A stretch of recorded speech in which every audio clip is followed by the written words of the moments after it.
এই যে আমাদের মহাবিশ্ব, এর শেষটা ঠিক কিভাবে হবে? আমরা যে যা কিছু করছি তার চূড়ান্ত পরিণতি বা কী? এই প্রশ্নগুলোর উত্তর কিন্তু দেয়া আছে পবিত্র কোরআনের অসাধারণ একটি সূরা, সূরা আল ইনফিতারে। আল ইনফিতারের মানেই হল ফেটে যাওয়া বা বিদীর্ণ হওয়া। তো চলুন আজ আমরা এই সূরার গভীরে ডুব দিয়ে সেই মহাজাগতিক পরিণতি আর ব্যক্তিগত জবাবদিহিতার বিষয়গুলো একটু বোঝার চেষ্টা করি। সূরাটা শুরুই হচ্ছে এমন সব দৃশ্য দিয়ে যা আমাদের কল্পনাকেও হার মানায়, এক মহাজাগতিক ধ্বংসযজ্ঞের ছবি। চলুন দেখে নেওয়া যাক সেই ভয়াবহ মুহূর্তগুলো যখন আমাদের চেনা জগতের সবকিছু ভেঙে চুরমার হয়ে যাবে। সবার প্রথমে যা ঘটবে তা হলো আকাশ ফেটে যাবে। মানে আমাদের মাথার ওপরের এই যে চেনা আবরণ, সেটাই আর থাকবে না। এটা কিন্তু শুধু একটা মহাজাগতিক ঘটনা না, বরং এটা একটা নতুন অধ্যায়ের শুরু, যেখানে দুনিয়ার সব নিয়মকানুন ভেঙে পড়বে আর এক চূড়ান্ত সত্য সামনে আসবে। এরপরেই মহাবিশ্বে নেমে আসবে চূড়ান্ত বিশৃঙ্খলা। ভাবুন একবার, কোটি কোটি তারা যেগুলো সুশৃঙ্খলভাবে ঘুরছে, সেগুলো সব মুক্তোর মালার মতো ছিঁড়ে গিয়ে চারদিকে ছিটকে পড়বে। মানে মহাবিশ্বের পুরো সিস্টেমটাই এক মুহূর্তে ভেঙে পড়বে। আর পৃথিবীর দিকে যদি তাকানো যায়, সেখানেও দেখা যাবে ভয়ঙ্কর এক দৃশ্য। সমুদ্র তার সমস্ত নিয়ন্ত্রণের বাঁধ ভেঙে একেবারে উন্মত্ত হয়ে উঠবে। এর জলোচ্ছ্বাসে সবকিছু একাকার হয়ে যাবে, সব ভেসে যাবে। আর এই মহাজাগতিক ধ্বংসযজ্ঞের একদম শেষ ধাপে কবরগুলো সব খুলে যাবে। মানে মৃত মানুষেরা তাদের চূড়ান্ত হিসাব দেওয়ার জন্য জেগে উঠবে। এখানেই মহাবিশ্বের পুরনো অধ্যায় শেষ হবে আর শুরু হবে মানুষের ব্যক্তিগত জবাবদিহিতার পর্ব। কিন্তু এত সব ভয়ঙ্কর ঘটনা কেন ঘটবে? এর পেছনের কারণটা কি? কারণ আসলে একটাই, যাতে প্রত্যেকটা মানুষ তার নিজের করা কাজের মুখোমুখি হতে পারে। সেদিন জীবনের প্রতিটা পাতা খুলে যাবে। যা কিছু ভালো কাজ সামনে পাঠানো হয়েছে বা যা কিছু পেছনে ফেলে আসা হয়েছে, তার কিছুই আর গোপন থাকবে না।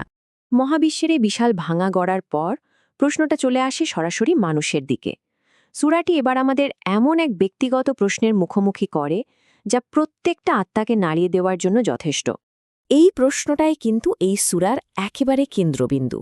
খুব গভীর আর অনুসন্ধানী একটা প্রশ্ন। একটু ভাবুন তো, কি সেই জিনিস, কিসের সেই মোহ যা মানুষকে তার পরম দয়ালু সৃষ্টিকর্তার কথা ভুলিয়ে দেয়, যিনি তাকে কোনো কিছু না থাকা অবস্থা থেকে অস্তিত্বে এনেছেন? একবারও কি ভেবে দেখা হয়েছে, যিনি আমাদের এত নিখুঁতভাবে বানিয়েছেন, আমাদের শরীরের প্রতিটি অঙ্গকে এত সুন্দর একটা কাঠামো আর ভারসাম্য দিয়েছেন, তার ব্যাপারে আমরা কিভাবে এত উদাসীন হয়ে যাই? এই আয়াতগুলো আমাদের সেই অসীম দয়া আর যত্নের কথাই বারবার মনে করিয়ে দেয়। কিন্তু আমাদের এই উদাসীনতার শেষটা কোথায়? সূরাটি আমাদের খুব জোরালোভাবে মনে করিয়ে দেয় যে আমাদের কোনো কাজই কিন্তু আড়ালে থাকছে না। প্রতিটি মুহূর্ত, প্রতিটি কাজ একদম নির্ভুলভাবে রেকর্ড করা হচ্ছে। আসলে মূল সমস্যাটা এখানেই। দুনিয়ার চাকচিক্য আর মোহে আমরা এতটাই ডুবে যাই যে আমরা প্রায়ই ভুলে যাই একদিন আমাদের সবকিছুর পাই টু পাই হিসাব দিতে হবে।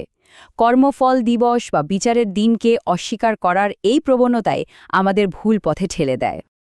আমাদের প্রতিটি কাজের সাক্ষী হিসেবে কিন্তু নিয়োজিত আছেন সম্মানিত ফেরেশতারা। তাদের নিখুঁত তত্ত্বাবধানে আমাদের জীবনের আমলনামা তৈরি হচ্ছে, যেখান থেকে ছোট বড় কোনো কিছুই বাদ যাবে না। আমাদের প্রকাশ্য বা গোপন সব কাজ সম্পর্কেই তারা জানেন। যেহেতু প্রতিটি কাজের এত নিখুঁত হিসাব রাখা হচ্ছে, তাহলে এর একটা অবশ্যম্ভাবী পরিণতি তো থাকবেই, তাই না? সূরাটি আমাদের সামনে সেই দুটো ভিন্ন গন্তব্যের একটা পরিষ্কার ছবি তুলে ধরে। ফলাফলটা একদম সোজাসাপটা। যারা সৎকর্মশীল, তাদের জন্য অপেক্ষা করছে অনন্তকালের শান্তি আর পরম সুখ, আর যারা পাপাচারী, তাদের জন্য রয়েছে যন্ত্রণার আগুন। আমাদের জীবনের পছন্দগুলোই ঠিক করে দেবে আমাদের শেষ গন্তব্য কোনটা হবে। আর পাপাচারীদের জন্য এই রায় হবে একেবারে চূড়ান্ত। জাহান্নামের আগুন থেকে পালিয়ে যাওয়ার বা একদিনের জন্য সেখান থেকে ছুটি পাওয়ার কোনো সুযোগই থাকবে না। এটা এমন এক পরিণতি যা হবেই। আমরা এখন সূরার একদম চূড়ান্ত পর্যায়ে চলে এসেছি, যেখানে কর্মফল দিবসের সেই ভয়ঙ্কর বাস্তবতাকে তুলে ধরা হয়েছে, যা আমাদের চিন্তা আর কল্পনার সীমানাকেও ছাড়িয়ে যায়। একবার কল্পনা করার চেষ্টা করা যাক সেই দিনের কথা। এমন একটা দিন যার বিশালতার ভয়াবহতা আমাদের পক্ষে পুরোপুরি বোঝা কোনোভাবেই সম্ভব না। এই প্রশ্নটা যেন আমাদের সেই অক্ষমতার কথাই চোখে আঙুল দিয়ে দেখিয়ে দেয়। খেয়াল করে দেখুন, ঠিক একই প্রশ্নটা আবারও করা হলো। এই পুনরাবৃত্তিটা আসলে আমাদের চিন্তার দরজায় বারবার ধাক্কা দেওয়ার মতো। এটা বোঝানোর জন্য যে এই দিনের আসল বাস্তবতা আমাদের ধারণার অনেক অনেক ঊর্ধ্বে। আর এখানেই সব প্রশ্নের উত্তর শেষ হয়ে যায়।